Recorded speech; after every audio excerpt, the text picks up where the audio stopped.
Hi అండి అందరికీ. చివరి కార్తీక సోమవారం శుభాకాంక్షలు. మార్నింగ్ 7కి అయితే పూజ అయితే కంప్లీట్ అయిపోయింది. ఈరోజు నారికేల దీపం అయితే పెట్టాను. అంటే కార్తీక మాసంలో ఒక్కసారైనా అలా పెడితే చాలా మంచిదంట శివునికి. నేను లాస్ట్ వీక్ పెట్టాను, మళ్ళీ ఇప్పుడు కూడా పెట్టాను. సోమవారం కదా, కార్తీక సోమవారం అని, ఇలాగ లాస్ట్ వీక్ అని. ఇంకా తర్వాత స్వామి వచ్చి టెంపుల్కి అయితే తీసుకొచ్చారు, శివాలయానికి. ఎందుకంటే రోజు శివలింగానికి అభిషేకం అయితే చేస్తున్నాం, కానీ శివాలయానికి వెళ్ళలేదు. 365 ఒత్తులు వెలిగిద్దామనేసి వెళ్ళాము లాస్ట్ వారం కదా అని. ఇంకా పిండి దీపాలు చేశాను, అలాగే ఉసిరికాయల మీద పిండి దీపాలు వెలిగించాను. పిండి దీపాలు అయితే ఫస్ట్ టైం చేశాను. నాకులో ఎవరైనా ఫస్ట్ టైం చేసినట్టు కామెంట్ చేయండి. కానీ చాలా బాగా వచ్చినాయి, చిన్న చిన్నగా చేశాను.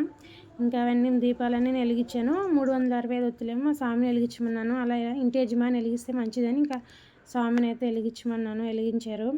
ఇంకా ఫాస్ట్గా పూజ అయితే చేసేసుకున్నాం. అభిషేకం కూడా చాలా బాగా జరిగింది. ఇంకా పిల్లలకి స్కూల్ టైం అయిపోతుందని మార్నింగ్ 8కి వెళ్ళాము. మన ఛానల్ నచ్చి సపోర్ట్ చేయండి. Bye bye.